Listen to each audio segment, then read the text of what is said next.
Hi there, welcome to the Gardens and Graveyards channel. My name is Charisma and today we're meeting in the garden and we're going to start working on the rose garden. My goal is to completely rejuvenate, revamp, change around, totally give this space new life over the next few months. So we're going to be transplanting plants. We're going to be removing roses, adding roses, moving containers, all the fun things. So today we're just going to do one little piece of the project, and that is to remove a burning bush out of the rose garden, and we're going to transplant it to another part of the garden. So here's the rose garden, which it's hard to tell this time of year that it is a rose garden because all the roses have no leaves, which is normal for this time of year. But we have this burning bush, which has fall color. It's got the reds, it's got the yellows, it's got a little bit of orange. But in my experience, this plant gets like fire engine red in full sun. And it doesn't really get full sun here, and it's taking up a lot of space where I want to put a new rose. So we're just going to move it somewhere else that it can grow as big as it wants to, and it'll have more sun. This plant is drought tolerant, so where we're putting it won't get as much, or it'll get about as much water as it does now here, but we'll be putting irrigation in this space, and this plant really doesn't need that so much. So it'll be happier where we're going to place it, I believe. I hope. That's the goal. So we're just going to dig it out. The idea is to dig a few inches, around the drip line to get the root ball, essentially. I don't know that we need to go that far out for this shrub, but I'll probably go out 8 to 12 inches from the trunk of the shrub. So that's it. Let's do it.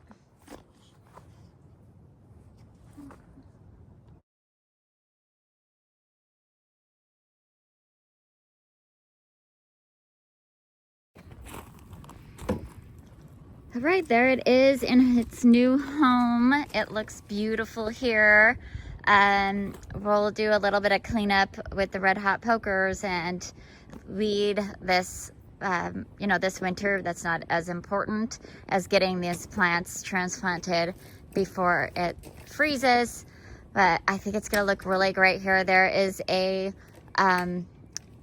azalea off to the side this direction and a pontilia over on this side, which is really fun. So this has a yellow flower. It has kind of a chartreuse green foliage. This has a deep green foliage in the spring, and then the azalea has these beautiful white blooms in the spring. So I just think it's gonna look really beautiful right here. I'm happy with this because this really just completes this garden bed. There's no more room for plants, so that makes me happy that everybody is kind of tucked away. And as a side note, the hydrangea that was just a tiny baby, the climbing hydrangea, it has a ton of buds on it. So I think this next year, which means the roots are like good, and I think this coming year, 2025, is going to really show some good growth on there. Of course, we've got to make sure we keep the ivy away, but yeah, exciting. And from this direction too, it looks really good. Yeah, it's kind of like the backside of the walkway right here. So I think it's going to be really beautiful there. And this is what the rose garden looks like without the burning bush. It was right here.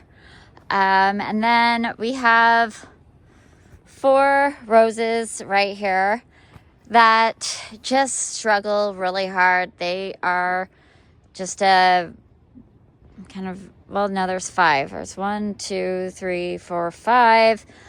They always have rust and black spot, and it's just really hard to keep on top of them.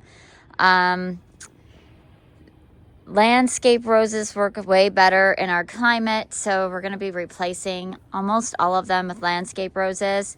We also have a red climbing rose that really struggled too. The white one did pretty good, so we're going to leave that one. I have a climbing rose downstairs that I'm going to transplant for this side, and another rose downstairs that we're going to put over here. We're going to move this shrub to the back. We're just going to move a bunch of stuff. We are definitely clearing out all of the strawberry, the native Oregon strawberry that we've let be a ground cover over here, but they tend to harbor slugs. The slugs don't eat the strawberry, but they house the slugs. So we want to get rid of it and have clean spaces for our roses to live. And yeah, we'll just move a couple other little things. The pathway is going to get slightly adjusted, so we'll move one of our whatever these things are called, Iberis candy tufts, which are starting to come into bloom right here, which is kind of fun.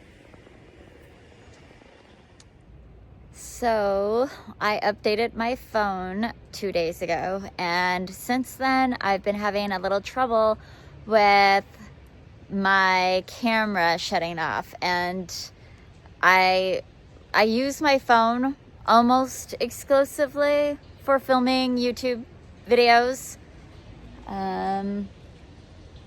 Okay, it's garbage day, so if you hear the truck in the background, that's why.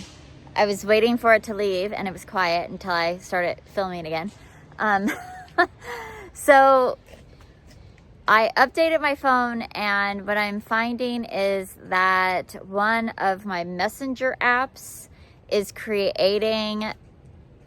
it's like making it a priority, and it turns off my video and sends me a notification. So I either need to turn off the notifications, or I just need to figure out what needs to happen so that my video does not get interrupted when I have that app active, or maybe I need to make it inactive. I don't know. But so it only happened to me one other time, and I couldn't pinpoint exactly why. I had a suspicion. It happened today when we started this video to dig up the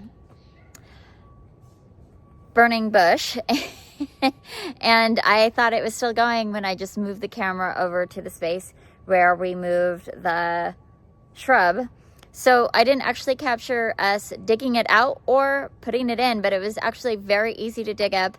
It had fairly shallow root system, and it was, the root system went out to the drip line, but it was only like maybe 6 or 8 inches deep. But it was super easy to dig out, and the ground is really soft from raining, so the hole was really easy to dig. In the other spot, we put down some biotone. We did not use any kind of fertilizer because we are going into winter and I don't want the plant to be activated, but I did put biotone in it because that's a slow release root supporter. And I think that the roots will be happy for that. We are getting a little bit chilly. It's supposed to be like 45 at the tops today. And we're dipping down to like maybe 35, 37 at nighttime. I'm not expecting any kind of freeze happening. But I did want to get that shrub moved. And now we can start really playing with this garden. And I got the roses from Proven Winners that we're going to be planting in here. So I'm excited and inspired to get moving on this project sooner than later. But that is going to do it for today's video. Just kidding. We're going to keep going, and we're going to take out a couple of shrubs and move them around because it's dry and it's not too cold, and we have been having storms for weeks on end and expect storms coming. So I want to take advantage of this weather and get these shrubs moved as well. So to begin with, Spencer is going to remove this tiny rose that we have here that has been in the ground, or it was in a container when we moved in here. We put it in the ground. We're just shifting it over a little bit so that it can continue living in the rose garden. But I really want this rhododendron to be where that rose is, because it is pretty much dead center of this arbor, and that's where I want it. So it covers in this whole area.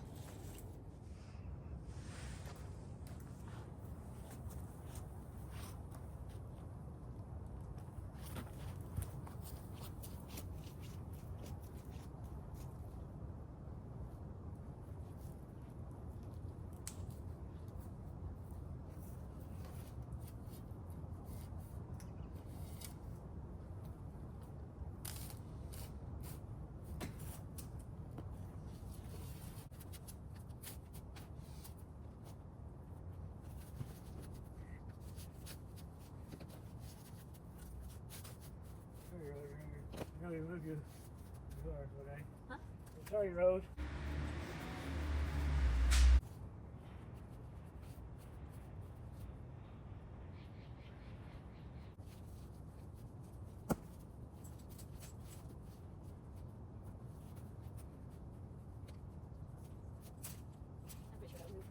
I need to dig a hole for it though. Yep. So you can just leave it there until we dig a hole.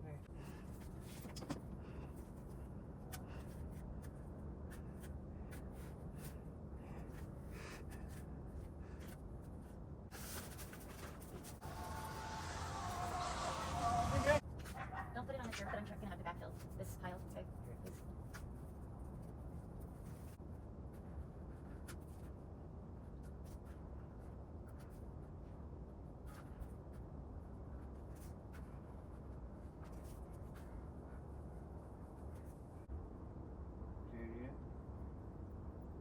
It's like mud.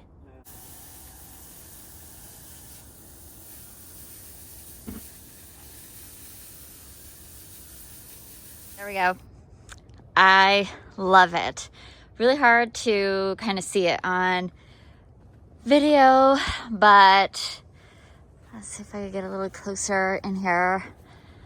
Oh yeah, I love it. It's gonna be so beautiful right here. So this is a deciduous rhododendron. It has a much more delicate stature in the garden.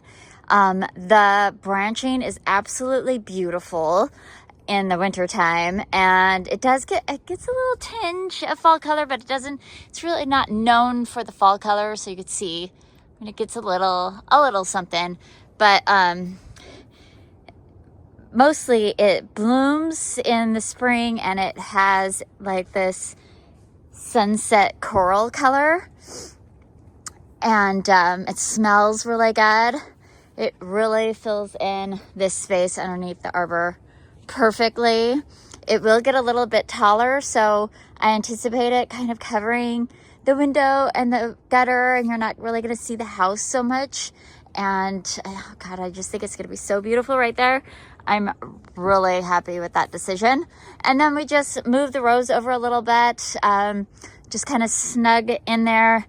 It seems a little bit close to the rhododendron, but these roses, they kind of thrive in like weird places.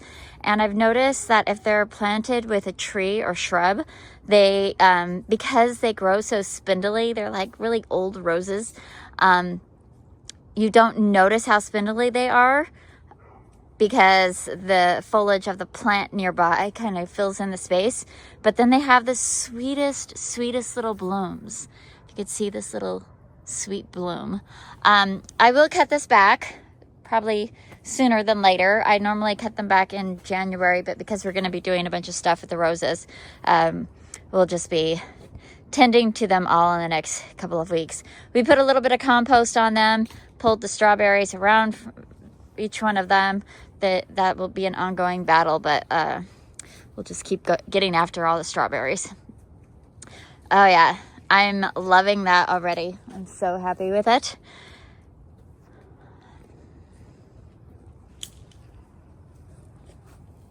All right, now we really are done with this video, and I hope that you are celebrating your life, and we will see you in the next one. Bye.